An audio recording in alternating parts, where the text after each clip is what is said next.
북한이 어제 발사한 발사체가 신형 극초음속 미사일인 화성 8형이라고 밝혔습니다. 극초음속 미사일은 미사일 방어망을 무력화시킬 수 있어서 게임 체인저로도 불리는 무기입니다. 취재기자 연결돼 있습니다. 이승윤 기자. 네, 국방부입니다. 어제 정확한 재원이 공개되지는 않았었는데 극초음속 미사일이라고 북측이 공개를 한 거죠? 네, 그렇습니다. 북한은 국방과학원이 어제 오전 자강도 농림군 도양리에서 새로 개발한 극초음속 미사일 화성 8형 시험 발사를 진행했다고 밝혔습니다. 조선중앙통신은 첫 시험 발사라며 국방과학자들은 능동 구간에서 미사일의 비행 조종성과 안전성을 확증하고 분리된 극초음속 활공 비행 전투부의 유도 기동성과 이 활공 비행 특성을 비롯한 기술적 지표들을 확증했다고 설명했습니다. 또 처음으로 도입한 이 암풀화, 우리말로 앰플화된 미사일 연료 계통과 발동기의 안정성을 확증했고 목표로 한 모든 기술적 지표들이 설계상 요구에 만족됐다고 주장했습니다. 앰플화란 밀봉된 액체 연료를 용기에 담아 끼워 쓰는 방식으로 보이며 기존의 액체 연료 방식과 달리 주입 시간을 단축할 수 있어서 신속한 발사가 가능합니다. 이번 시험 발사에 김정은 국무위원장은 불참했고 박정천 노동당 비서와 국방과학부문 지도 간부들이 참관했습니다. 이번 보도로 북한이 어제 쏘아올린 단거리 미사일이 북한이 연초 개발과 시험 제작을 공언했던 극초음속 무기란 점이 확인됐습니다.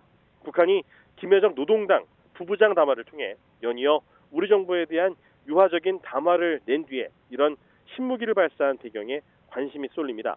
우선은 북한이 강대강, 선대선 등 무력과 대화 모두에 준비되어 있다는 점을 강조하며 한미를 압박해 대화 재개 이전에 자신들의 요구사항을 관철시키고 주도권을 쥐고자 하는 것이라는 분석이 나오고 있습니다. 네, 명칭도 다소 생소한데요. 극초음속 활공체, 게임 체인저다 이렇게도 불린다고 하는데 어떤 특징이 있는 겁니까? 네, 우선 극초음속 활공체 HGV는 탄도미사일의 탄도부에 실려서 발사됐다가 고도 30km, 70km 지점에서 분리된 뒤에 성신권에서 코스를 바꿔가면서 활강 비행을 하는 게 특징입니다. 이 북한이 공개한 영상 정보에서 탄두부에 날개가 발견됐는데 이는 이 극초음속 활공형 탄두 기술이 적용됐다는 증거로 풀이됩니다. 마하 5 이상의 속도로 움직이고 코스를 바꿀 수 있기 때문에 요격이 매우 어려워서 미사일 방어망을 무력화할 차세대 게임 체인저로도 꼽힙니다. 다만 어제 발사된 이 단거리 미사일은 순항 미사일보다는 빠르지만 극초음속은 아닌 것으로 알려졌습니다.